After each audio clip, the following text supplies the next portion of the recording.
вертикальное кино. Добро пожаловать в эру вертикального кино.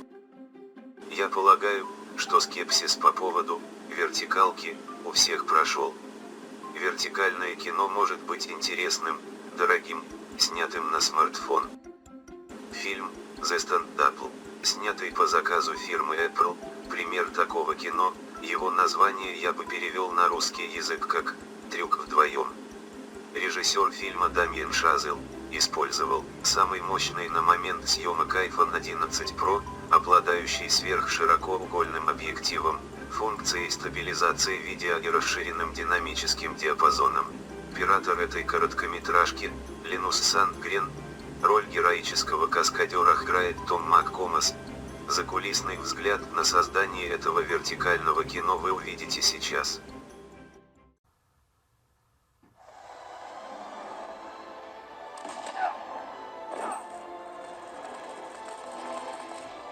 My name is Damien Chazelle, and I'm the director on vertical cinema.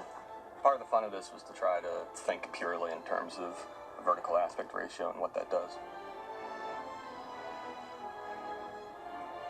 I just think back to when I was a kid, playing with much less sophisticated technologies in the phone, little old VHS camcorders or things like that, and just trying to do my version of Hollywood movies with what I had.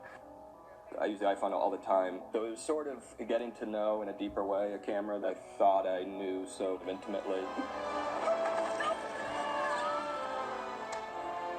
We would constantly sort of realize things that it could do that we didn't know it could do, and to think about how you can do stuff beyond just pulling it out of your pocket and shooting. Okay, go ahead and open the walls up, please. Open the walls. We've got these as marked for the wall? They're hard marked. There's the accessibility of the phone that hopefully, a little movie like this throws out a few ideas out there that people could then play with literally on their own or at home or in their backyards. The spirit of it, of trying to just throw things at the wall and see what sticks, not just with stories or what the content on screen is, but how you capture it and what the form is. You're thinking about how things are moving in an elongated fashion, right? You're not thinking about landscape, you're not thinking about panorama. Instead of looking at a holster like this and trying to paint the frame, have a full frame of a vertical prop. One of the things that's really fun about playing with vertical aspect ratio is how you can play with what the eye sees when, and the way that you can get an audience used to looking up and down rather than left and right, which is what they're kind of used to. When we did the body mount shot, the iPhone, the power of the shot has to reside not just in Tom's face, but in the environment around him and how it's weirdly inverted for us as viewers as he falls.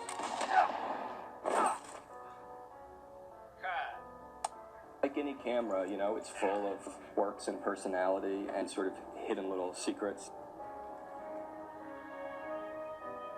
There's no reason that we can't be a little more free thinking about it the same way painters long ago decided that, well, if I want to paint an image like this, I'll paint it vertically. This will be horizontal, this will be a box, this will be on a wall, this will be on a ceiling, this I want people to look up to, this I want people to look down to. Just trying to think of any kind of moving image as a little bit more of a blank page.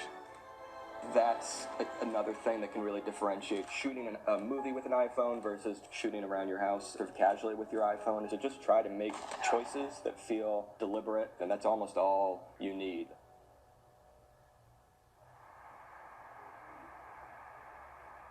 We're going to do a shot where our stuntman jumps off the top of a skyscraper. So we're doing it in two ways, just following him here on this rig as he jumps down. And then we're going to do a plate without the pad for the camera going over this side of the building where there is no extra story. We'll combine those two shots. Lots of kinks to figure out, but we're getting there. It's fun.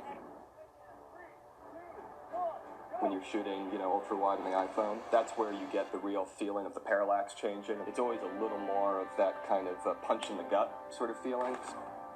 Most of the time we're coming from elevation or going to elevation, so we're jumping off of something, flipping down from something, twisting down from something. So to have this vertical frame, it really gives them the perspective of what we're doing. Okay, just stand there. That's your kiss spot. I definitely think this little piece we're doing is just a beginning step in terms of experimenting. There's a lot more that can be done, and it's just a beginning to maybe show some of the options that can be played with, and there's many more that can be added to the mix later on. Now, we're going to see something genius from some young boy or girl that's going to inspire us. Knowing and learning that you don't actually need $1 million cameras to be able to make something look good. that actually it's a matter of what you bring to the table. We just saw the shot with the machine gun fire and the dust hits and all that. It worked really well with the vertical format. I'm not gonna lie. It's easy to forget sometimes how many colors there are to play with in the palette. It's not really specifically just about vertical frame. It's just about kind of asking the question, what happens if we flip any sort of aspect of filmmaking that we take for granted on its side? What things stay the same in that new kind of way of looking at things, and what things completely change? Lean back a hair. A hair. Yeah, that's great. I think this is less also about trying to tailor yourself to one specific aspect ratio. I think it's just maybe trying to encourage people to think outside the box, period.